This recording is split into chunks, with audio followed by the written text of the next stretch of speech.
Si vous êtes monté un jour dans un taxi Peugeot, vous vous souvenez du bruit.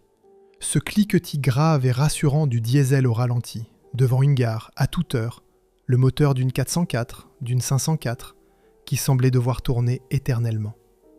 Ce cœur increvable avait un nom que le grand public ignorait. Lindenor, né à Fives, dans le Nord. 1 million de moteurs sortis d'une seule usine, montés par Ford, par Volvo, jusqu'en Inde et en Afrique. L'usine avait survécu à 2 guerres mondiales, survécu à l'occupation, survécu au choc pétrolier, à la quasi-faillite de son groupe. Et puis, à 1 an de son centenaire, la grille s'est refermée un matin ordinaire, sans sirène pour le lendemain. Comment le moteur le plus increvable de France a-t-il disparu au moment même où le diesel qu'il avait inventé conquérait l'Europe ? Chapitre 1. La grille de la rue Louis Braille. Cette histoire commence par une grille. Une grille d'usine ordinaire, rue Louis Braille, dans le quartier de Fives, à l'est de Lille.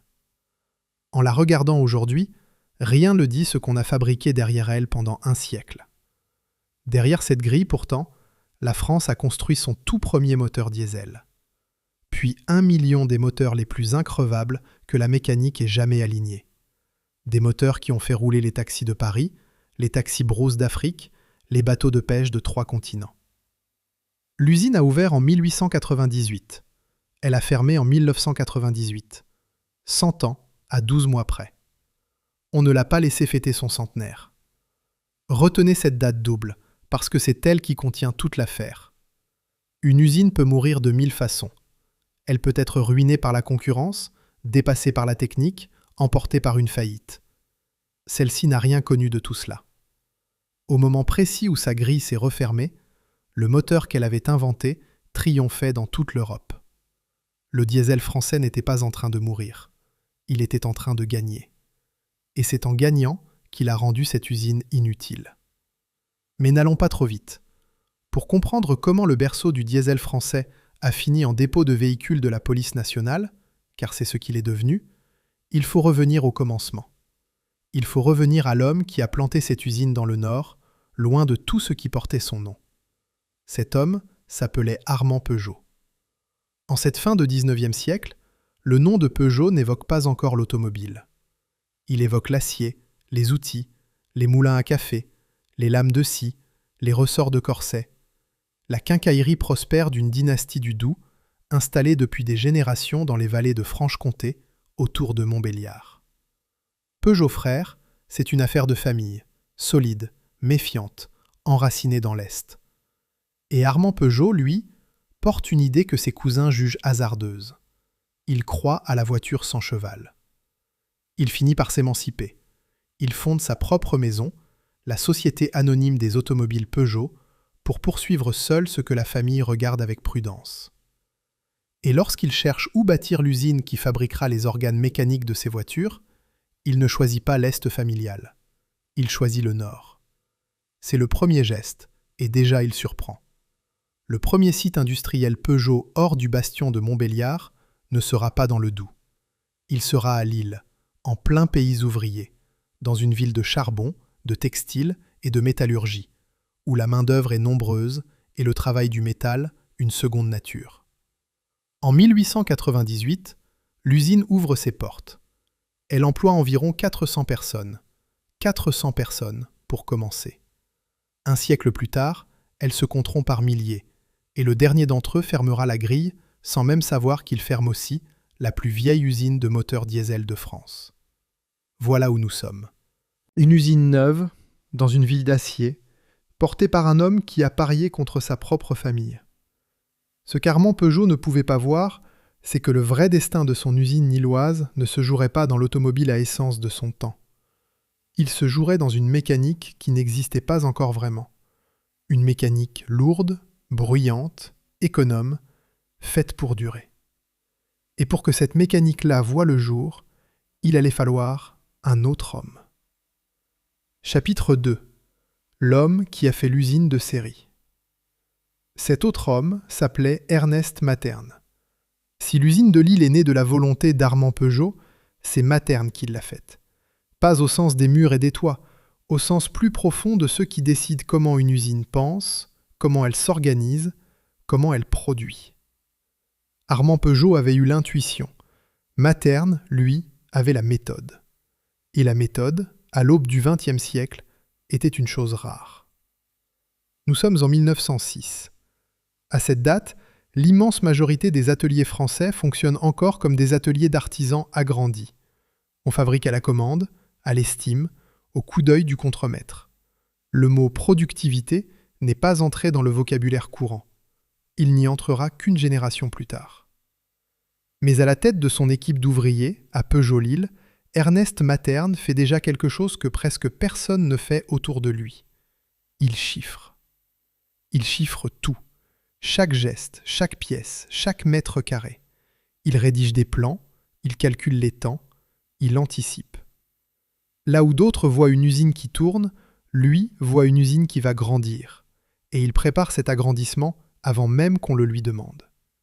Il recommande d'acquérir de larges terrains, non pas parce qu'on en a besoin tout de suite, mais parce qu'il faudra pouvoir les réorganiser à volonté le jour où la production automobile explosera.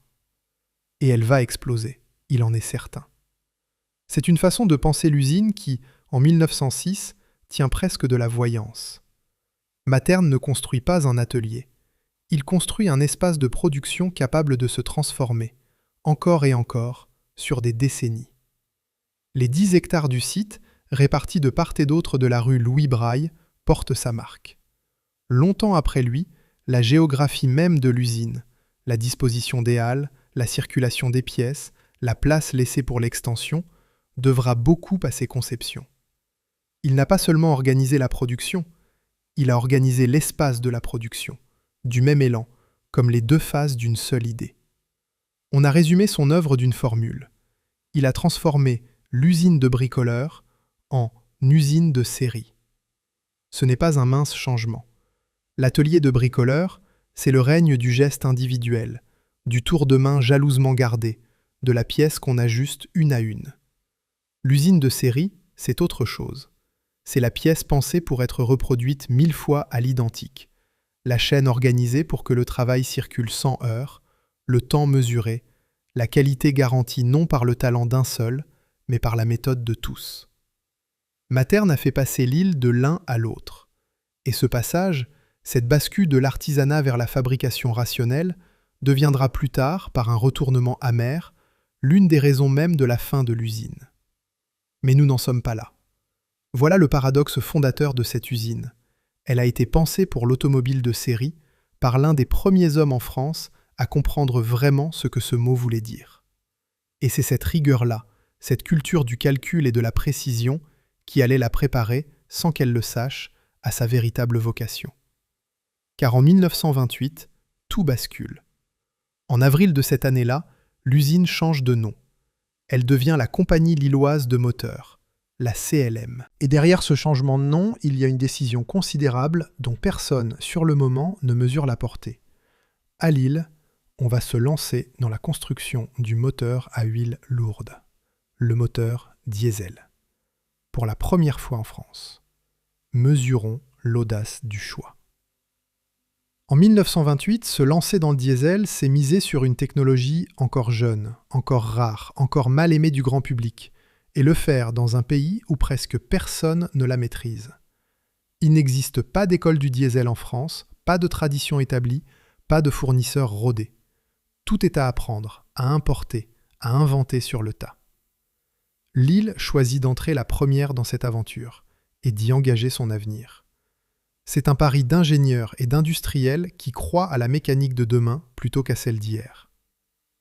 Il faut s'arrêter un instant sur ce que cela signifie. En 1928, le diesel n'est pas une technologie française. C'est une invention allemande, celle de Rudolf Diesel, développée outre-Rhin, jalousement travaillée par les ingénieurs allemands. Et lorsque Lille décide de fabriquer ses moteurs, elle n'a pas le temps de tout inventer elle-même. Elle achète donc une licence Junkers. Les premiers diesels construits à Lille le sont sous brevet Peugeot et licence Junkers. C'est ce qui leur vaut, dans leur dénomination, les initiales PJ pour Peugeot Junkers. Junkers. Le nom, aujourd'hui, évoque surtout autre chose. Quelques années plus tard, cette même firme allemande motorisera les avions du Reich. Le tout premier diesel français est donc né d'un savoir-faire allemand, de celui-là même qui bientôt s'abattra en bombe sur les villes de France. L'histoire a de ces ironies qu'aucun scénariste n'oserait inventer. Les premiers moteurs lillois sont d'étranges machines, 2 cylindres verticaux, à pistons opposés, une architecture inhabituelle héritée des conceptions Junkers. Ils ne ressemblent en rien au diesel moderne que l'usine fabriquera plus tard. Mais ils marchent. Et surtout, ils inaugurent un savoir-faire. À Fives-Lille, rue Gutenberg, l'usine s'étend alors sur 45 000 mètres carrés. En 1930, un second site est acquis à Saint-Étienne. La maison du diesel français est en train de naître, et elle naît dans le Nord. Ce qu'il faut retenir de ces années, c'est ceci. L'usine que Materne avait pensée pour l'automobile de série avait, sans le savoir, forgé exactement les qualités qu'exigeait le diesel. La précision, la rigueur, la mécanique lourde travaillée au plus juste. L'outil était prêt. Restait à trouver le moteur qui ferait sa légende. Chapitre 3. Le pari du diesel rapide. Il faudra pour cela traverser une guerre et changer plusieurs fois de nom. Entre avril 1928 et la fin de 1933, 13 000 moteurs sortent déjà de Lille. 13 000, en 5 ans à peine. Ils équipent des automobiles, des bateaux, des locomotives, des machines agricoles, des groupes industriels, jusqu'à des applications aéronautiques. Le diesel lillois est déjà un moteur à tout faire, présent sur terre, sur mer et dans les airs. La CLM apprend son métier vite et bien. Cette diversité des premières années n'est pas un détail. Elle explique pourquoi la maison a survécu là où d'autres ont sombré. Une usine qui ne fabrique qu'une seule chose meurt avec elle. Une usine qui sait faire tourner un moteur sous un wagon, dans la coque d'un bateau, au cœur d'un groupe électrogène et sous le capot d'une automobile, possède plusieurs vies. Pendant les années difficiles, quand un marché s'effondrait, un autre prenait le relais. Le diesel de Lille a traversé ainsi la crise des années 30, puis les années noires de l'occupation, puis la reconstruction, pliant sans rompre, se réinventant d'un usage à l'autre. Et quand la France des Trente Glorieuses s'est mise à rouler, à produire, à s'équiper, l'usine était là, aguerrie, prête, forte d'un demi-siècle d'expérience du moteur à huile lourde. Elle n'était pas un pari neuf, elle était déjà une institution. Puis les décennies passent et l'usine mue. En 1955, la compagnie lilloise de moteurs devient la Compagnie Générale de Moteurs, la CGM. Et à la fin des années 50, l'entreprise prend une marque commerciale qui va la suivre jusqu'à la fin. Un nom que les mécaniciens du monde entier finiront par connaître. Indenor. Le mot n'est pas joli, mais il dit tout. C'est un acronyme. Société industrielle de l'Est et du Nord. Le Nord y est inscrit, dans les lettres mêmes. L'usine porte son territoire dans son nom. Et c'est à peu près à ce moment qu'elle prend le pari le plus audacieux de son histoire. Jusque-là, le diesel est une affaire de poids lourds et de bateaux. C'est un moteur de camion, de tracteur, de chalutier, lourd, lent, robuste, mais impensable sous le capot d'une berline familiale. L'idée qu'une voiture particulière puisse rouler au gazole paraît, à l'époque, presque saugrenue. Le diesel, c'est bruyant, c'est lent à monter en régime, ça sent mauvais. Ce n'est pas fait pour monsieur tout le monde. Lille pense le contraire. À la fin des années 50, l'usine engage une reconversion totale autour d'une idée neuve. Le diesel rapide, à 4 temps, destiné aux véhicules de tourisme. C'est un pari contre l'évidence de l'époque. Un pari pris dans le Nord, à Lille, pas à Sochaux, pas au siège. La première Peugeot à en bénéficier est la 403 diesel, à la fin des années 50, équipée d'un moteur de la famille TMD. Puis viendra la 404 diesel. Peugeot croit au diesel de tourisme avant à peu près tout le monde en Europe. Et le cœur de cette conviction bat rue Louis Braille. Puis, en 1963, naît le moteur qui va tout changer, le XD. Le XD Indenor est développé et produit à Lille à partir de 1963.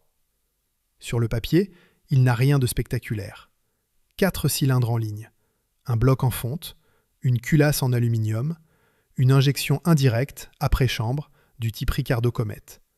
un vilebrequin à 5 paliers. Rien qui fasse rêver un ingénieur pressé. Mais tout, dans ce moteur, est pensé pour une seule chose, durer. Le bloc est massif, sous-contraint, calculé avec de larges marges. Là où d'autres cherchent la puissance, le XD cherche l'endurance.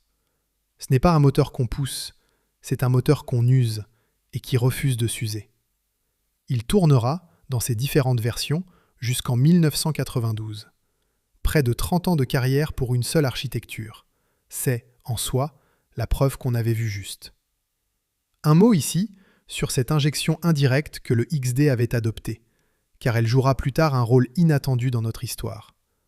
Injecter le gazole non pas directement dans le cylindre, mais dans une petite préchambre où il commence à brûler avant de se propager. C'était, à l'époque, la solution des ingénieurs qui voulaient un diesel civilisé.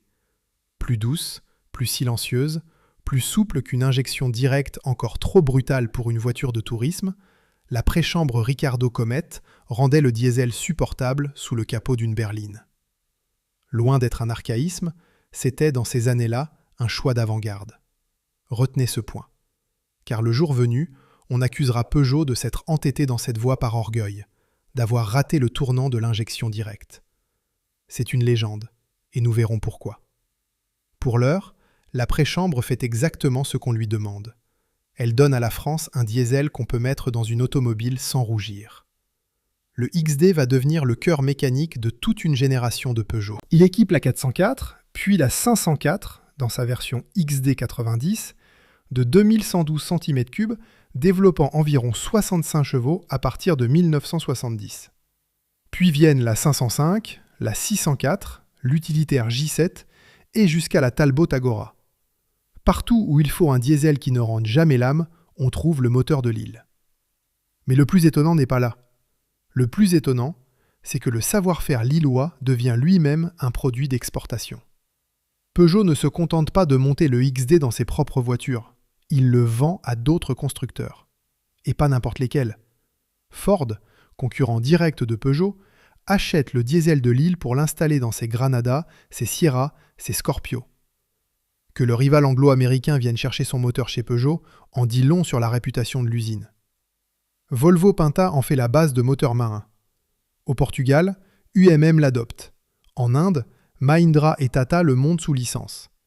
On le retrouve chez Leyland, dans des groupes électrogènes, des chariots élévateurs, des laveuses de rue, des locotracteurs de la SNCF, des engins agricoles et jusque dans des véhicules militaires. Le P4 de l'armée française, le petit blindé léger de chez Panhard. Le moteur du Nord roule sur tous les continents, sous des marques que le grand public n'associera jamais à Lille. C'est peut-être là le premier signe discret de ce qui viendra plus tard. L'usine était partout, et pourtant invisible. On connaissait les voitures, on ignorait le nom du cœur qui les faisait avancer. Chapitre 4. Du vilebrequin à la pièce finie. Pour comprendre ce que fabriquait vraiment cette usine, il faut y entrer. Et pour y entrer, il faut d'abord en mesurer l'ampleur. À son apogée, le site de Fives s'étend sur 100 000 m². 100 000. 10 hectares de halles, d'ateliers, de bancs d'essai, de voies internes, façonnés au fil des décennies selon les principes qu'Ernest Materne avait posés un demi-siècle plus tôt. Son directeur l'appelait le berceau de la mécanique lourde de Peugeot, et l'expression n'avait rien d'une formule flatteuse. Fives était, depuis l'origine, la maison de la mécanique de précision du groupe, l'endroit où l'on travaillait la fonte et l'acier au plus juste. Ce qui distinguait Fives des autres usines, c'était son intégration. Ici, on ne se contentait pas d'assembler des pièces venues d'ailleurs. On fabriquait le moteur presque entièrement sur place, du vilebrequin aux pièces de cylindre, de la première coulée de fonte à l'organe fini. Le vilebrequin, cette pièce maîtresse, cet arbre d'acier autour duquel tout le moteur s'articule, la plus exigeante à usiner de tout le bloc, sortait des machines de Fives. Presque rien n'était sous-traité. L'usine possédait son propre centre de transformation et d'essai. Elle était, au sens le plus complet du terme, un monde en soi. La matière brute entrait par une porte, le moteur validé ressortait par l'autre. Suivons cette matière un instant.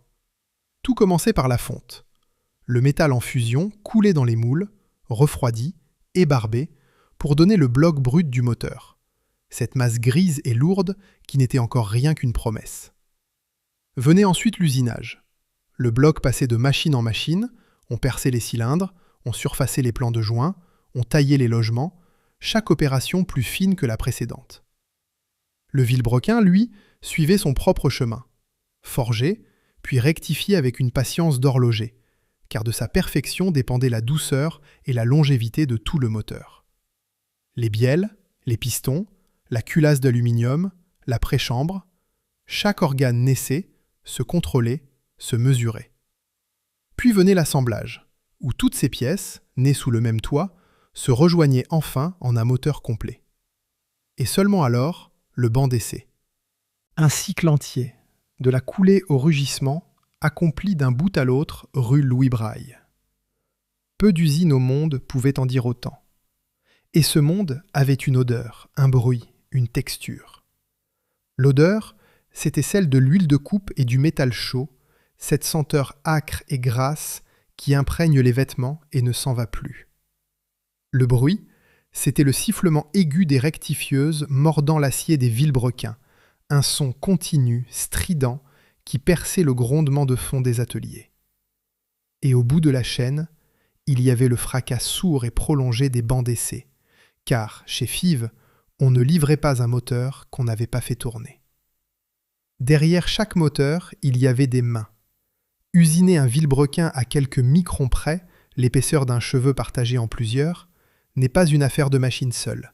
C'est une affaire d'œil, d'oreille, de mains exercées. Les ouvriers de Fives savaient écouter une rectifieuse, sentir une pièce, reconnaître au son qu'un outil commençait à fatiguer. Ce savoir-là ne s'apprenait pas dans un livre. Il se transmettait à l'établi, d'un ancien à un plus jeune, sur des années. C'était le capital réel de l'usine, non pas les murs, non pas les machines, mais ce que les hommes portaient dans leurs gestes. Un capital qu'aucun bilan comptable ne savait chiffrer, et qu'aucun plan de fermeture ne saurait, plus tard, réutiliser ailleurs. C'est peut-être là que se cachait le vrai secret de l'usine. Chaque moteur, avant de quitter l'île, passait au banc d'essai. On le faisait hurler pendant des heures, à froid puis à chaud, on le poussait, on le surveillait, on le validait. Un XD qui sortait de Fives avait déjà tourné. Il avait déjà chauffé, déjà prouvé qu'il tiendrait. La fiabilité, ici, n'était pas une espérance inscrite sur une fiche technique. C'était une chose vérifiée, moteur par moteur, avant le départ. On ne livrait pas une mécanique. On livrait une promesse d'endurance. Et l'usine tenait à pouvoir la garantir de ses propres mains. Car c'est bien de cela qu'il s'agissait. La réputation d'increvabilité du XD n'était pas une légende de comptoir, une histoire qu'on se raconte entre passionnés. C'était le socle même du produit, sa raison d'être commerciale. Le XD est devenu le cœur du taxi français, ce moteur qu'on entendait tourner au ralenti, avec son cliquetis inimitable devant les gares et les hôtels, à toute heure du jour et de la nuit. Il est devenu le cœur du taxi-brousse africain, du bateau de travail, de tout ce qui devait rouler ou naviguer longtemps, loin des ateliers, loin des pièces de rechange. Et surtout, c'était un moteur qu'on ne remplaçait pas. On le rebâtissait. Quand un XD avait beaucoup servi, on ne le jetait pas. On l'ouvrait, on le rectifiait, on changeait ce qui devait l'être, et on le remontait pour un tour de plus. Un homme, avec des outils ordinaires, dans un garage ordinaire, pouvait comprendre ce moteur, l'ouvrir et lui rendre la vie. Le million de kilomètres n'était pas un slogan. C'était une manière de concevoir la mécanique, une philosophie de la simplicité réparable, inscrite dans chaque pièce et qui était, tout entière, le savoir-faire de Fives. Ce moteur-là n'était pas fait pour être jeté. Il était fait pour être rouvert. Retenez cette idée. C'est exactement l'inverse de ce qui, un jour, prendra sa place. Chapitre 5. 2 sirènes pour un quartier. Une usine de cette taille ne produit pas seulement des moteurs. Elle produit un quartier. Fives n'était pas un décor industriel pittoresque planté au bord de l'île. C'était une civilisation ouvrière complète, avec ses rythmes, ses institutions, sa mémoire. Et dans ce quartier, l'usine Peugeot n'était même pas la seule géante. Elle était la deuxième plus importante concentration ouvrière du secteur, après l'immense usine de métallurgie Fifkai, sa voisine. 2 colosses industriels, côte à côte, dans le même quartier. 2 sirènes qui déchiraient l'air aux mêmes heures, appelant des milliers d'hommes et de femmes au travail, puis les renvoyant chez eux. On vivait, à Fives, au rythme de ces sirènes. Elles découpaient la journée mieux que n'importe quelle horloge. Nous sommes dans le nord industriel, et il faut comprendre ce que cela veut dire. C'est le pays des corons, ces alignements de maisons ouvrières de briques rouges, serrées les unes contre les autres, où l'on se connaît de porte à porte. C'est le pays des fanfares et des harmonies municipales, des jardins ouvriers cultivés le dimanche, des sociétés de colombophiles, des cafés où l'on refait le monde à la sortie de l'usine. Le travail à l'usine n'y était pas un simple emploi. C'était l'ossature d'une vie entière, la trame sur laquelle se tissaient les familles, les amitiés, les générations. Il faut imaginer la journée. La première sirène, au petit matin, quand le quartier est encore à moitié endormi et que les rues se remplissent d'hommes en bleu de travail marchant vers la grille. Le pointage à l'entrée. Puis les heures d'atelier, dans le bruit et l'odeur du métal. Et, au milieu du jour, ce moment que la culture ouvrière française tenait pour sacré, le repas de midi.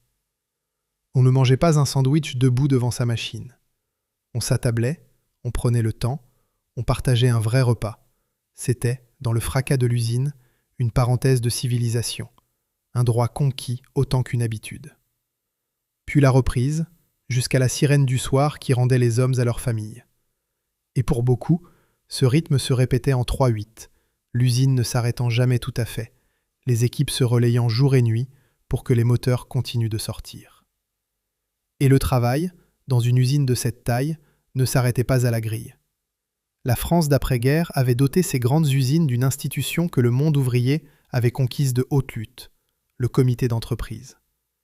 Toute entreprise de cette importance en possédait un, financé sur les résultats de la maison, géré par les représentants du personnel, et c'était par lui que l'usine entrait dans la vie des familles bien au-delà de la paix. Le comité d'entreprise, c'étaient les colonies de vacances où les enfants d'ouvriers partaient l'été à la mer ou à la montagne, souvent pour la première fois de leur vie. C'était l'arbre de Noël et ses jouets, les sorties, la bibliothèque, les activités sportives et culturelles, l'entraide quand un foyer traversait un coup dur. Pour bien des familles du quartier, ces vacances-là, ces Noëls-là, n'existaient que grâce à l'usine. On mesure mal, aujourd'hui, ce que cela représentait. Non pas une générosité du patron, mais un droit, arraché et organisé, qui faisait de l'entreprise le socle d'une existence entière.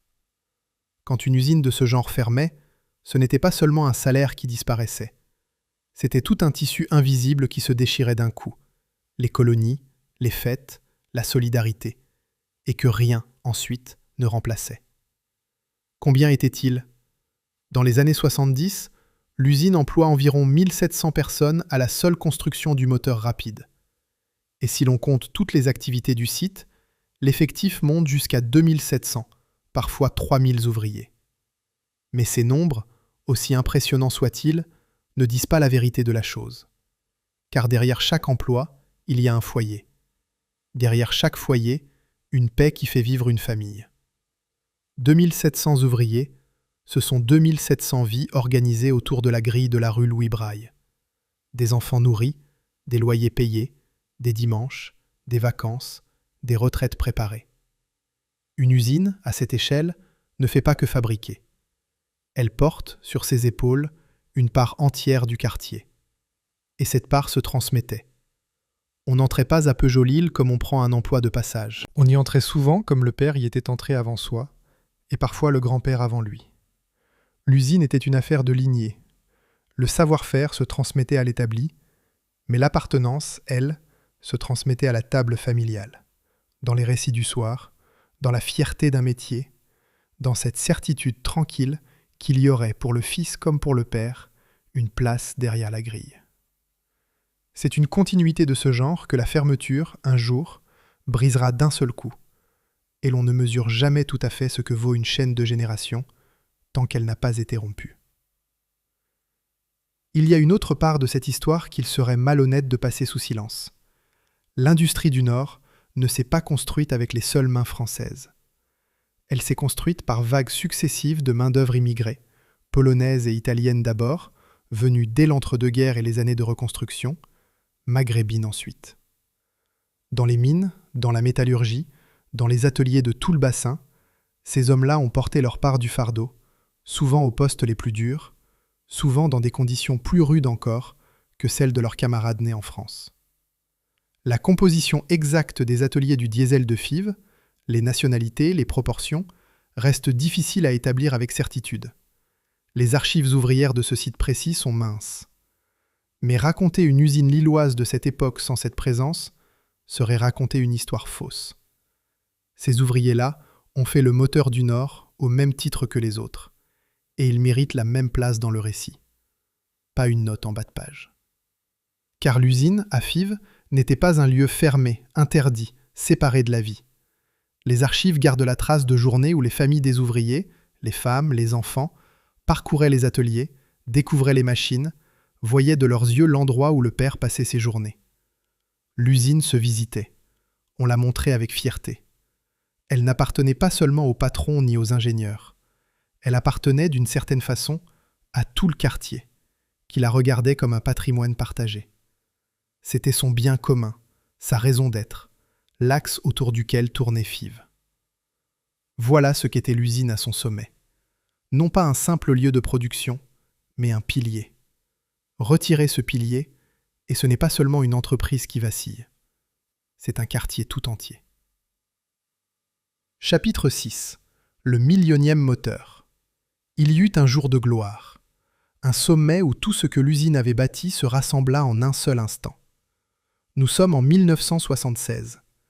18 ans après le premier moteur rapide sorti des chaînes de Lille, le millionième diesel descend de la ligne de montage.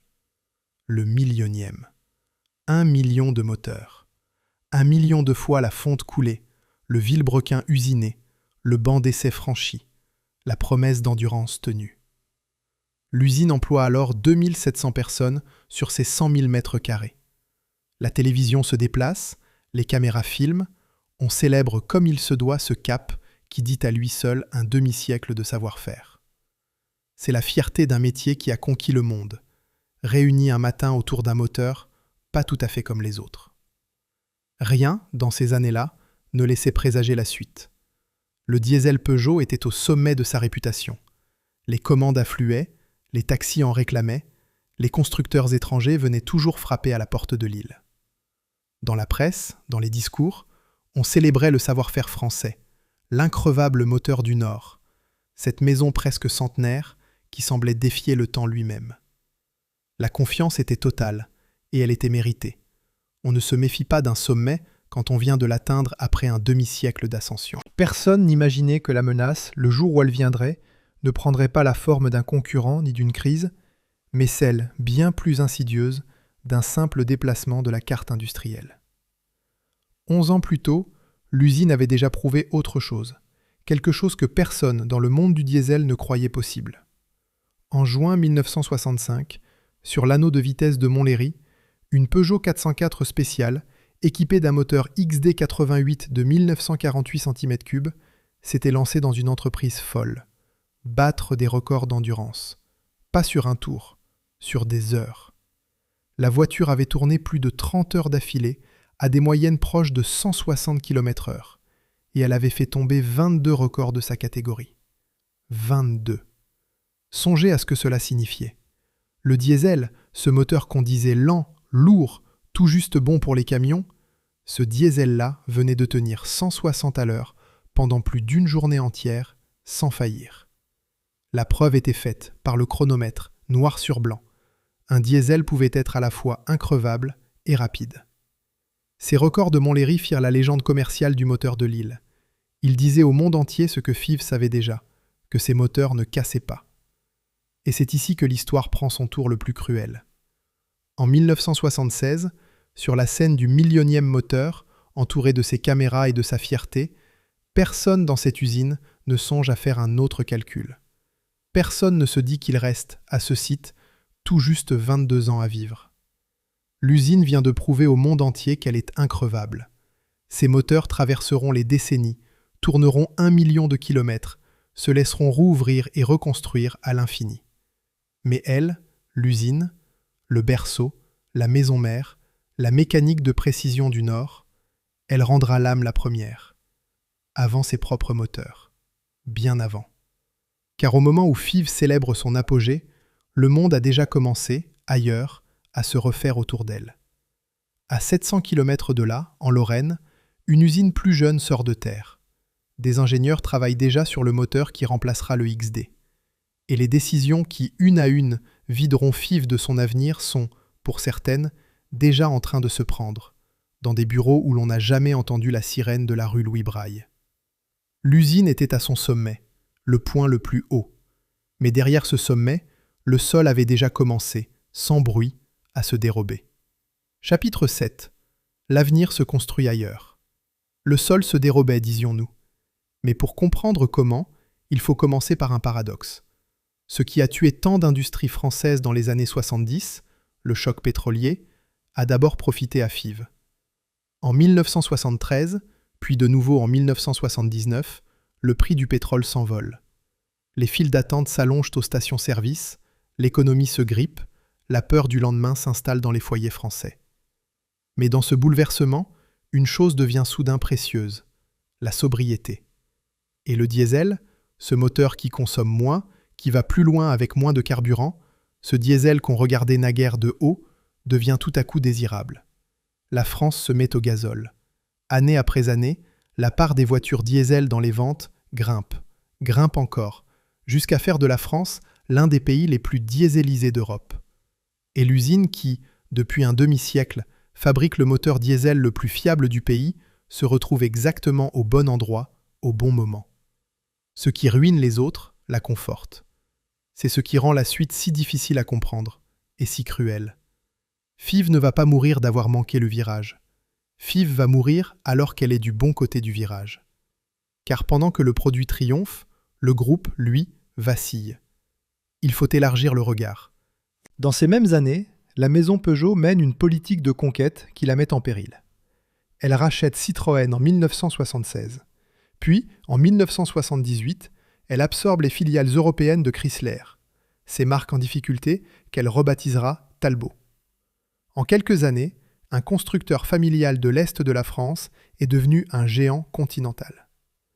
Mais un géant surendetté, mal digéré, fragile, qui, au début des années 80, frôle la faillite, plombé par plus de 30 milliards de francs de dette. Le groupe perd de l'argent par milliards. Il faut sauver la maison, et vite. C'est dans ce moment de crise qu'entre en scène l'homme qui décidera, en dernier ressort, du sort de l'usine de Lille. En 1982, la famille Peugeot fait appel à Jacques Calvet. Ce n'est pas un homme de l'automobile. C'est un haut fonctionnaire, un pur produit de l'État. Sciences Po, l'École nationale d'administration, la Cour des comptes. Il a été directeur de cabinet de Valéry Giscard d'Estaing au ministère des Finances, puis président de la Banque nationale de Paris. On l'appelle pour redresser les comptes, et il va le faire avec une rigueur qui deviendra légendaire. Réduction des coûts, fermeture de sites, compression des effectifs, discipline de fer. Président du groupe de 1984 à 1997, Calvet incarne le patron centralisateur, le redresseur inflexible, celui qui ramènera PSA au bénéfice au prix d'une cure d'une brutalité assumée. Et voici le détail qui fait tout basculer dans notre compréhension de cette histoire. Jacques Calvet n'était pas un ennemi du diesel. Il en était l'avocat le plus ardent de France. Il défendait le gazole avec passion, pourfendait la concurrence japonaise, qu'il accusait de jouer déloyalement, tempêtait contre les technocrates de Bruxelles, dont il redoutait qu'ils n'étranglent l'industrie française. Il était si combatif, si peu enclin au compromis, que François Mitterrand, en 1987, le désigna publiquement comme son adversaire le plus dangereux. Retenez ce point, car il fait voler en éclats la première version de l'histoire. Si l'usine du diesel a fini par fermer, ce n'est pas parce que le patron méprisait le diesel. C'est l'exact inverse. L'homme aux commandes en était le plus fervent défenseur du pays. Le déclin de Fives n'est pas né d'un dédain pour le diesel. Il est né d'un choix de diesel, ou, plus exactement, d'un choix d'usine. Car au moment même où le diesel s'impose, où Calvet le défend bec et ongles, une autre usine est en train de sortir de terre, loin de l'île. À la fin des années 70, le groupe ouvre en Lorraine, à Trémery, près de Metz, une usine de moteurs entièrement neuve, moderne, vaste, conçue dès l'origine pour la très grande série, pour des volumes que Fives, avec ses ateliers anciens et son intégration artisanale, ne pourra jamais atteindre. Là où Fives est enserré dans son quartier, sans un maître pour s'étendre, Trémery dispose de l'espace, des chaînes modernes, de la géographie du futur. C'est là que se construira le successeur du XD. C'est là, plus tard, que se concentrera tout le diesel du groupe. Le germe du déclin de Fives n'est donc pas une trahison. Ce n'est pas un complot, ni un mépris, ni une faute morale. C'est une géographie. L'avenir du diesel Peugeot est en train de se bâtir ailleurs, à 700 km de là, dans une usine plus jeune et mieux placée. Une usine que les ouvriers de Fives ne verront jamais. Trémery deviendra, au fil des ans, l'un des grands sites du diesel européen. Des millions de moteurs en sortiront. Le diesel Peugeot y trouvera sa capitale. Une capitale lorraine, moderne, tournée vers les volumes, à laquelle ne manquera rien de ce que Fives ne pouvait plus offrir. Ce n'est pas Trémery qui a tué Fives. Trémery n'a fait qu'exister, au bon endroit, au bon moment, avec les bons atouts. Mais son existence même rendait celle de Fives, peu à peu, superflue. Et le plus cruel, c'est que les forces mêmes de Fives se retournent contre elle. Son intégration, sa précision, sa fabrication du vilebrequin à la pièce finie, tout ce savoir-faire patiemment accumulé depuis Ernest Materne, tout cela, la production de masse moderne cherche précisément à le rationaliser, à le simplifier, à le diluer dans des chaînes plus rapides et plus économes. Ce qui faisait la grandeur de l'usine était en train de devenir, dans les colonnes d'un tableau comptable, son handicap. Il faut le dire sans détour, car c'est une part de la vérité. Fives vieillissait. Ces bâtiments dataient d'un autre siècle. Son outillage avait été pensé pour une mécanique que le monde était en train de dépasser. Une usine urbaine, coincée entre des rues habitées, ne se transforme pas comme un champ de Lorraine où l'on peut bâtir à neuf. Les ingénieurs du groupe ne haïssaient pas Fives. Ils faisaient un calcul. Et dans ce calcul, une usine centenaire au cœur d'un quartier pesait moins qu'une usine neuve au milieu des champs. C'est une logique qu'on peut comprendre. C'est peut-être cela le plus dur, qu'on puisse la comprendre. Il faut d'ailleurs se garder de la facilité. Dans toute la France de ces années-là, des usines fermaient. Le textile du Nord, l'acier de Lorraine, les mines, les chantiers navals, un pan entier du pays industriel s'effondrait, souvent dans la douleur et la colère. Fives n'échappe pas à ce grand mouvement, mais son cas a quelque chose de singulier, presque de paradoxal. Ailleurs, on fermait parce que le produit ne se vendait plus, parce que la concurrence étrangère écrasait les prix, parce que le marché s'était effondré. À Fives, rien de tel.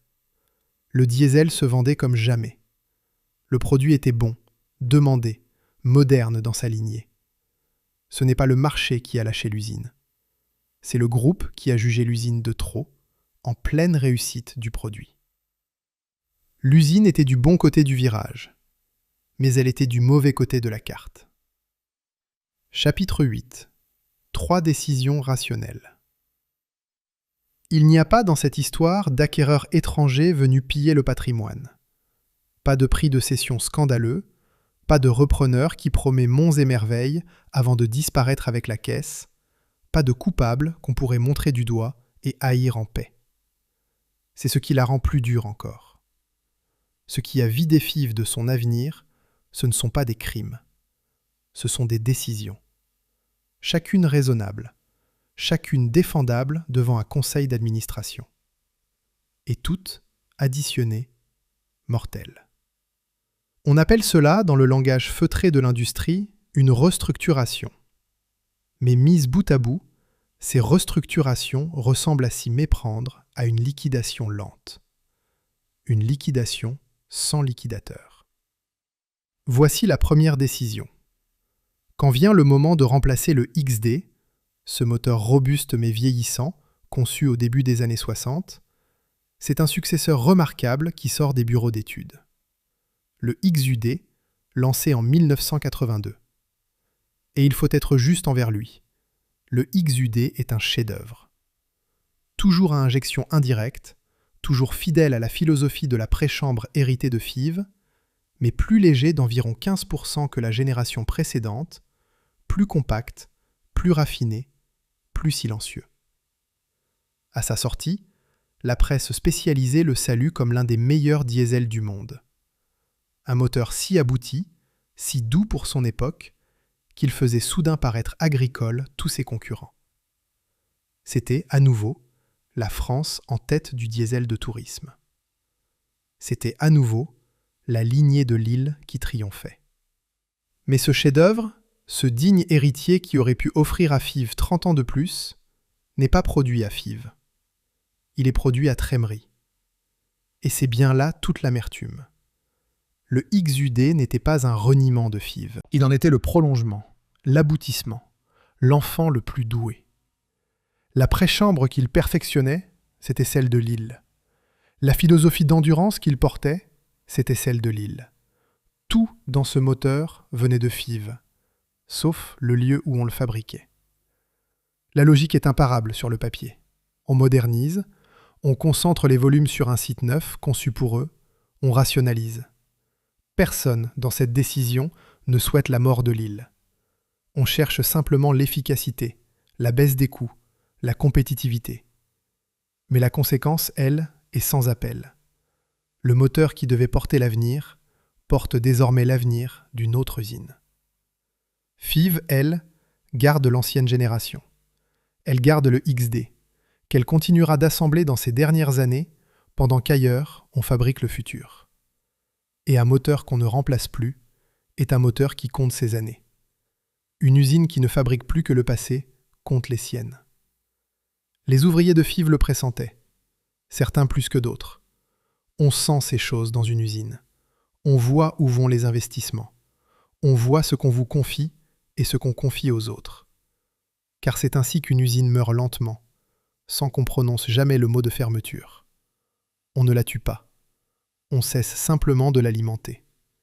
Les investissements vont ailleurs. Les machines neuves vont ailleurs. Les moteurs d'avenir vont ailleurs.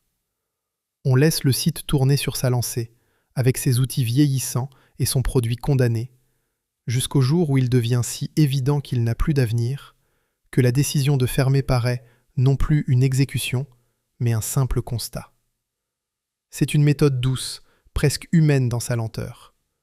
Elle a seulement le défaut d'être irréversible. Voici la deuxième décision. Et c'est ici que meurt la légende.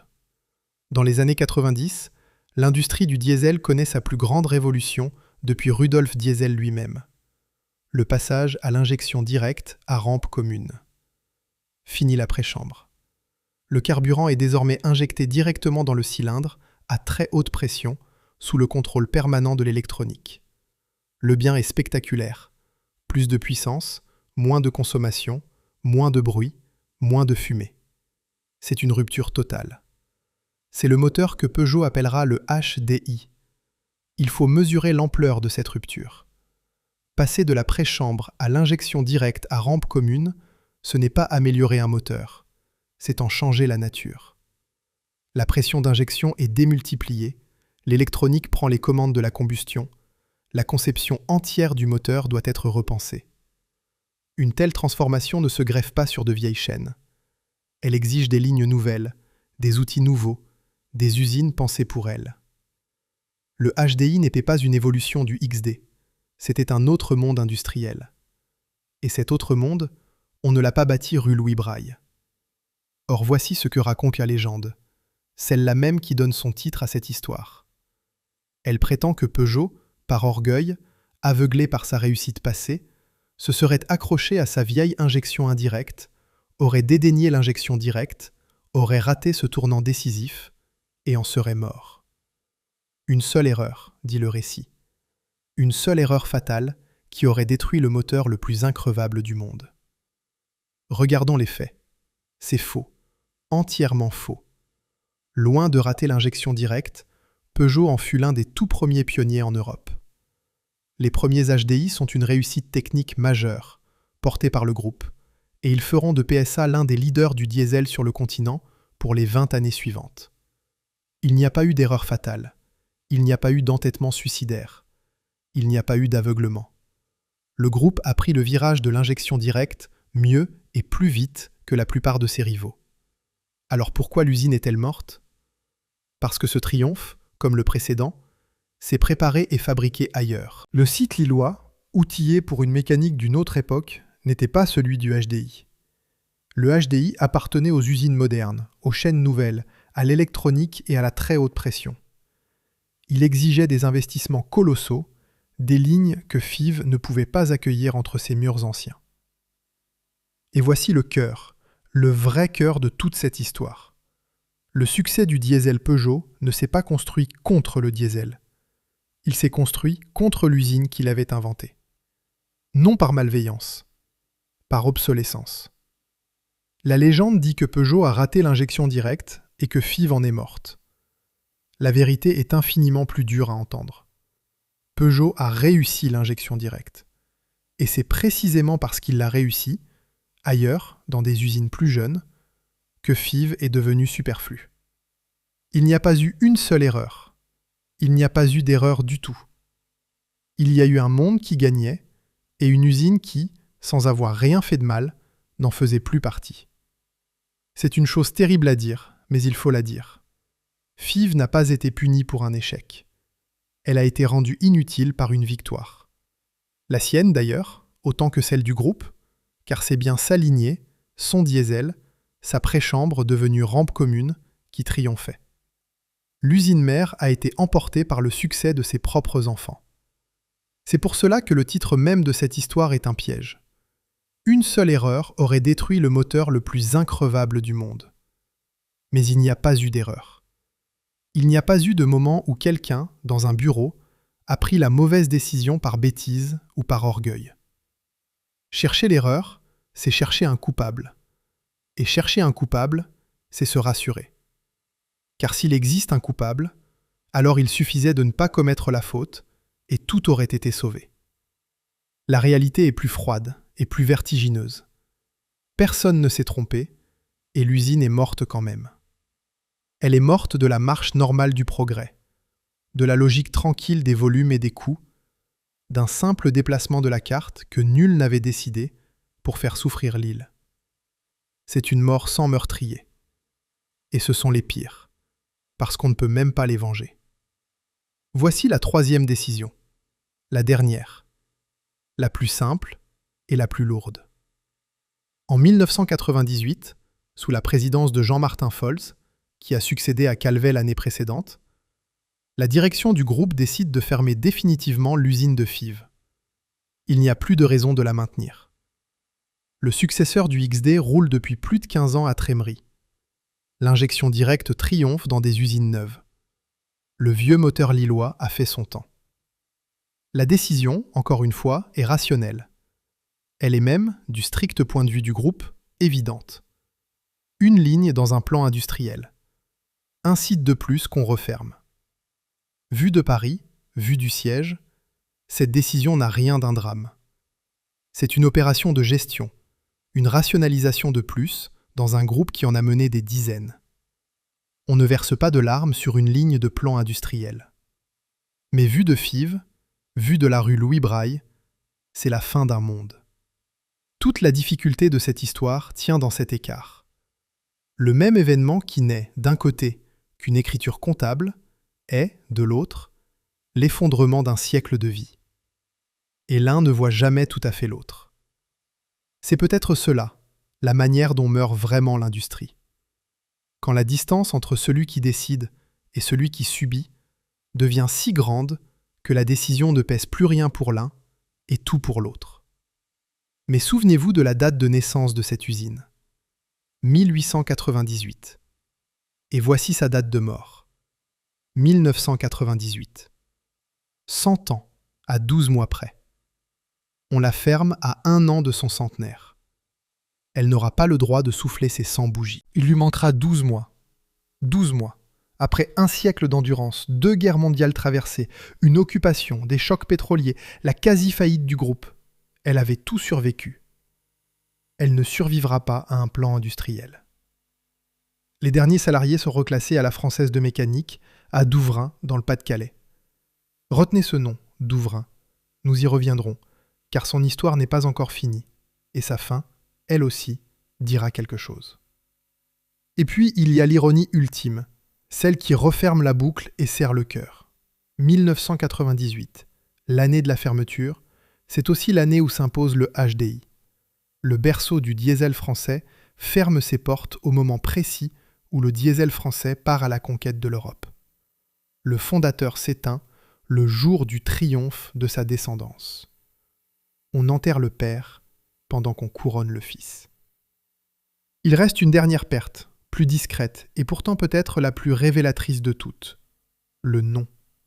La marque Indenor, société industrielle de l'Est et du Nord, ce nom qui portait le territoire dans ses lettres mêmes, s'était déjà effacé avant l'usine. Dès 1992, l'entité était devenue Peugeot Citroën Moteur, un nom d'organigramme, un nom sans lieu. Puis, en 2006, elle ne fut plus qu'une simple division du groupe, une case parmi d'autres. Le Nord avait disparu des moteurs avant même que l'usine du Nord ne ferme. On avait retiré le territoire du produit, doucement, sans bruit, comme on retire une étiquette qui ne sert plus. Ce n'est pas une erreur qui a tué Fives, c'est un effacement. L'effacement lent, méthodique, presque indolore, d'une identité qu'on ne jugeait plus utile de nommer. Chapitre 9. 1 an avant 100 ans. Il faut maintenant ralentir, car ce qui suit ne se raconte pas vite. Un jour de 1998, le dernier moteur est descendu de la chaîne. Songez à ce que cela veut dire, dans une usine qui, pendant 100 ans, avait fait de la descente de chaîne un rite quotidien. 1 million de fois au moins, un moteur était né rue Louis Braille. 1 million de fois, il avait été coulé, usiné, assemblé, éprouvé au banc. Et puis il y a eu le dernier, le tout dernier. Après lui, plus rien. Personne, ce jour-là, ne pouvait dire avec certitude qu'il tenait le dernier. C'est ainsi que finissent les usines. Pas dans un grand fracas, dans une décrue. Les commandes s'espacent, les équipes se réduisent, les ateliers un à un s'éteignent. Et un matin, il n'y a tout simplement plus de moteur à faire. 22 ans plus tôt, dans ces mêmes murs, on avait fêté le 1 000e moteur devant les caméras. On avait prouvé au monde, sur l'anneau de Montlhéry, qu'un diesel de Lille pouvait tenir des jours entiers sans faillir. Increvable, disait-on. Le mot revenait toujours. Et il était vrai pour les moteurs. Ce que personne n'avait vu, dans l'euphorie de l'apogée, c'est que la seule chose vraiment fragile, dans toute cette histoire, ce n'était pas le moteur. C'était la maison qui le fabriquait. Les machines, elles, ne sont pas restées longtemps à l'abandon. Une usine qui ferme n'est pas laissée telle qu'elle, figée comme un musée. On vide. On démonte ce qui peut resservir, on vend ce qui a de la valeur, on évacue le reste. Les outils que des hommes avaient réglés, apprivoisés, connus par cœur, sont partis vers d'autres sites, ou vers la ferraille. Le vilebrequin de Fives, cette pièce reine qu'on usinait au micron, ne serait plus jamais taillé rue Louis Braille. Ce qui avait mis un siècle à se construire, les gestes, les réglages, la mémoire des machines, la connaissance accumulée d'un métier, se défait en quelques mois. On démonte toujours plus vite qu'on apprend. Un siècle de savoir tient dans des gestes, et les gestes, quand il n'y a plus de main pour les faire, ne laissent aucune trace. Les bancs d'essai se sont tus. Ces bancs, où pendant des décennies on avait fait hurler les moteurs neufs pendant des heures pour éprouver leur endurance avant de les laisser partir. Ils sont devenus silencieux. On n'éprouvait plus rien, il n'y avait plus rien à éprouver. Le centre d'essai s'est éteint. Les rectifieuses, qui avaient sifflé sur l'acier des vilebrequins pendant un siècle, se sont arrêtées. Et un matin, la grille de la rue Louis Braille s'est fermée. Une grille qu'on avait ouverte et refermée chaque jour à chaque équipe pendant un siècle. Ce matin-là ressemblait à tous les autres matins. La même grille, le même geste. Sauf qu'il n'y aurait pas de sirène le lendemain, ni le surlendemain. ni jamais. Il n'y a pas eu de centenaire. Il n'y a pas eu de discours, pas de plaque dévoilée, pas de fête pour 1 siècle de moteurs. La plus vieille usine de moteurs diesel de France est partie sans qu'on lui accorde l'anniversaire qu'elle avait presque atteint. Presque. Ce mot ici pèse 1 tonne. Restaient les hommes. Les hommes ont été envoyés à Douvrin. On appelle cela un reclassement, et le mot se veut rassurant. On garde son emploi. On garde son salaire. Tout va bien en somme. Mais un reclassement n'est pas une consolation neutre. C'est un déracinement. C'est un savoir-faire lillois, façonné sur des générations, arraché à sa terre et transplanté à 100 de kilomètres. C'est un homme qui avait appris son métier à Fives, comme son père peut-être avant lui, et qui doit désormais faire chaque jour la route vers une autre usine, une autre culture, d'autres murs. C'est la fin d'une lignée d'ateliers. C'est la dispersion d'une communauté qui s'était construite, patiemment, autour d'une grille, d'une sirène, d'un quartier, d'une cantine à midi. Certains avaient passé toute leur vie professionnelle derrière cette grille. 20 ans, 30 ans, 40 ans. Ils étaient entrés jeunes, ils repartaient les cheveux gris, avec dans les mains un métier que l'usine qui le leur avait appris venait de fermer. Ce métier, ils le porteraient à Douvrin. Mais Douvrin n'était pas Fives. On peut emporter un savoir-faire, on n'emporte pas un lieu. Restait la question des enfants, ceux qui, dans une autre France, seraient entrés à leur tour derrière la grille, comme le père et le grand-père avant eux.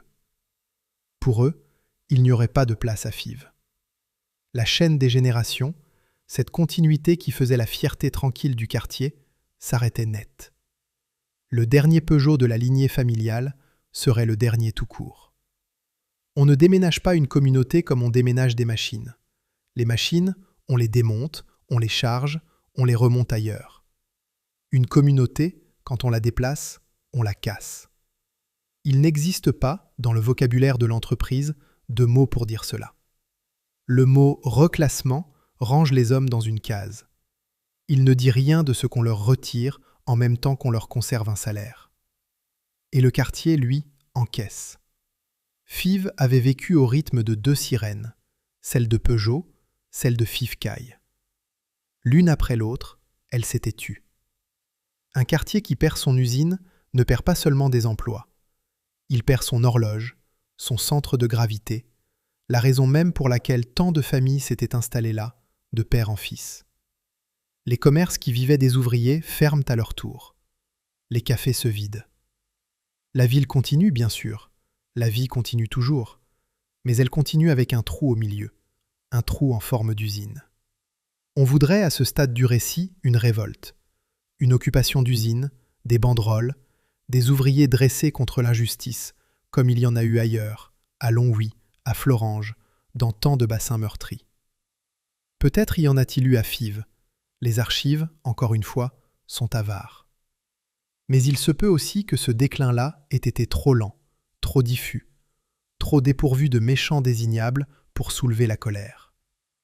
On ne se révolte pas contre une géographie. On ne dresse pas de barricade contre une carte. Ni contre le simple fait qu'ailleurs, une usine plus jeune fait mieux le même travail. On peut haïr un patron voyou. On ne peut pas haïr une logique. Et c'est peut-être cela aussi qui a rendu la fin de Fives si silencieuse. Nous ne connaissons pas, avec certitude, tous les détails de ces derniers mois. Le nombre exact des ultimes salariés, la date précise de la dernière équipe, la teneur des négociations, la réponse des syndicats, les noms des délégués qui ont porté la parole des ouvriers, beaucoup de cela reste, à ce jour, mal documenté, enfoui dans des archives que personne n'a encore vraiment rouvertes. Il serait facile de combler ces vides, d'inventer un dernier ouvrier, une dernière phrase, une larme au bon moment. Nous ne le ferons pas. Cette usine mérite mieux qu'un décor. Elle mérite la vérité, y compris la vérité de ce que nous ignorons. Le silence des archives fait lui aussi partie de l'histoire. Il dit combien on a vite tourné la page. Mais il y a une chose que nous savons. Une chose qu'on ne peut pas inventer parce qu'elle est physique et que tous ceux qui ont travaillé en usine la reconnaîtront. Le silence. Une usine qui a tourné pendant 100 ans possède une présence sonore particulière. Ce ne sont pas seulement les machines, c'est le grondement de fond, le mouvement des hommes, les chariots, la ventilation, ce bourdonnement continu que les ouvriers cessaient d'entendre après leur première semaine et qu'ils ne remarquaient plus jamais, jusqu'au jour où ils s'arrêtent. Et quand ils s'arrêtent, ce qu'on remarque d'abord, ce n'est pas l'absence de bruit, c'est la présence d'un silence. Un silence qui n'a rien à faire là. Un silence qui a la mauvaise forme. C'est ce silence-là qui s'est installé rue Louis Braille en 1998. Il ne s'en est jamais allé. Chapitre 10. Un dépôt de police. Il faut aller voir ce que devient un berceau dont on a retiré l'enfant. Le site de Fives est toujours là. 10 hectares, de part et d'autre de la rue Louis Braille, façonnés par les conceptions d'Ernest Materne un siècle plus tôt. Cet espace qu'il avait voulu vaste et réorganisable à volonté, persuadé qu'il servirait à fabriquer toujours plus de moteurs, toujours mieux. Il sert aujourd'hui à autre chose. Les terrains et les bâtiments sont occupés par le secrétariat général pour l'administration de la police. On y entrepose des véhicules, du matériel, l'intendance de la police nationale. Le berceau de la mécanique lourde française, l'usine où l'on usinait au micron le vilebrequin des moteurs les plus increvables du monde, est devenu un garage administratif. Un lieu de stockage, longtemps resté dans les années 2010, dans l'attente d'un hypothétique projet de reconversion qui redessinerait ce nord du quartier de Fives.